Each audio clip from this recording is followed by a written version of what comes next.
Now we're at the time of Daniel the 11th chapter, verses 40 through 44.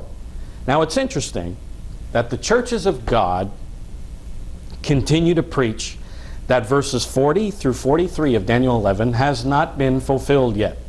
And you look onto their websites and they're all speculating of who's going to be the king of the south.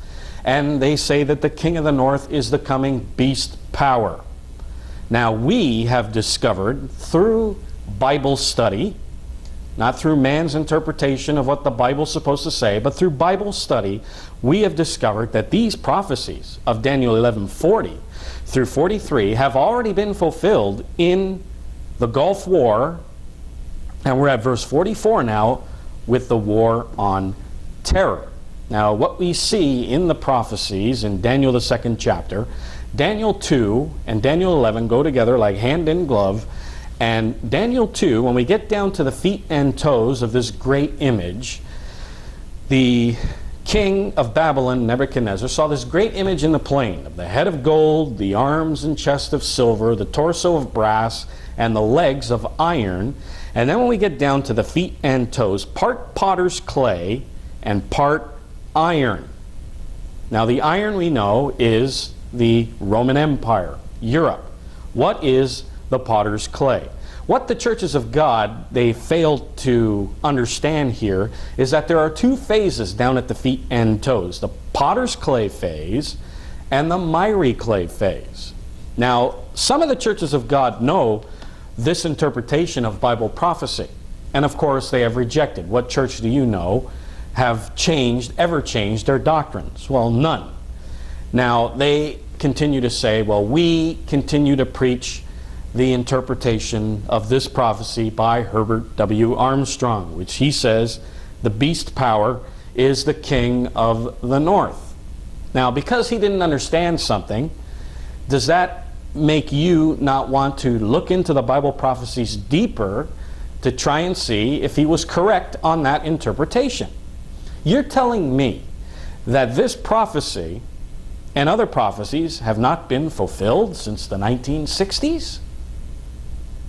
And you see the speculation of who the king of the south is. Some of them say it's Egypt. One church of God says it's Iran, and so on. And they are missing that vital key. They have the key of the United States and Britain and their identification in the Bible.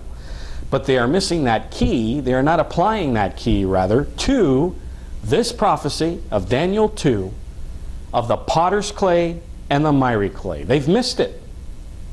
Now, how I caught on to this is that the king of the north, in verse 45, comes to his end before the tribulation. Verse 45, it says, he shall come to his end, and none shall help him.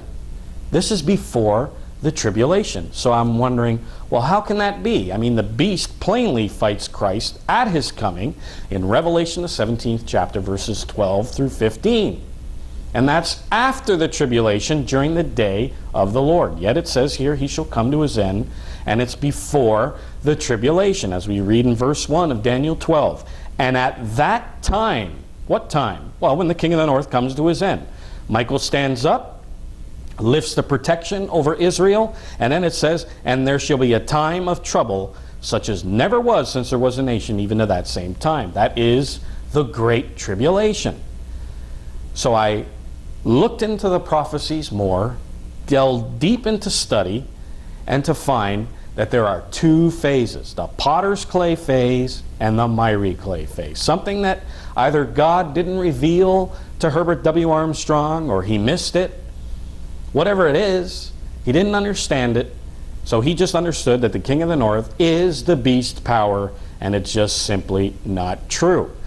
What we're reading here from verse 40 through 45 is the potter's clay phase, and we know that because the miry clay phase fights Christ at his coming. When we look at Daniel the 2nd chapter, it says the miry clay, they shall mingle themselves, the seed of men, they shall not cleave to one another, and in the days of these kings, the 10 toes with the miry clay, the God of heaven shall set up his kingdom. That's the miry clay phase. So before that must come the potter's clay phase.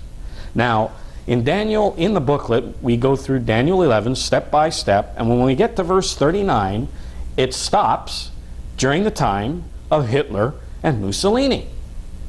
And that empire fell. The miry clay phase is after the tribulation. So what comes before the tribulation, verses 40 through 45? The potter's clay phase. And this is where we are right now. Now it says the iron with the potter's clay. What is the potter's clay? Well, to understand that, we must understand the identity of the modern peoples called the United States and the British Commonwealth. Because the potter's clay, as it says here in Jeremiah the 18th chapter, verse 6, it says, O house of Israel, cannot I do with you as this potter, says the Eternal? Behold, as the clay is in the potter's hand, so are ye in my hand, O house of Israel. Now that's the key. Who is the house of Israel? The churches of God did not apply this key that they have to this prophecy of Daniel 2. Who is the house of Israel? None other than the United States and the British Commonwealth of Nations. The potter's clay phase is NATO, the house of Israel. Who is the leader of NATO? The United States of America. They are in an alliance with the iron, the Roman Empire. It is a perfect fulfillment of the NATO alliance. And this is where we are right now.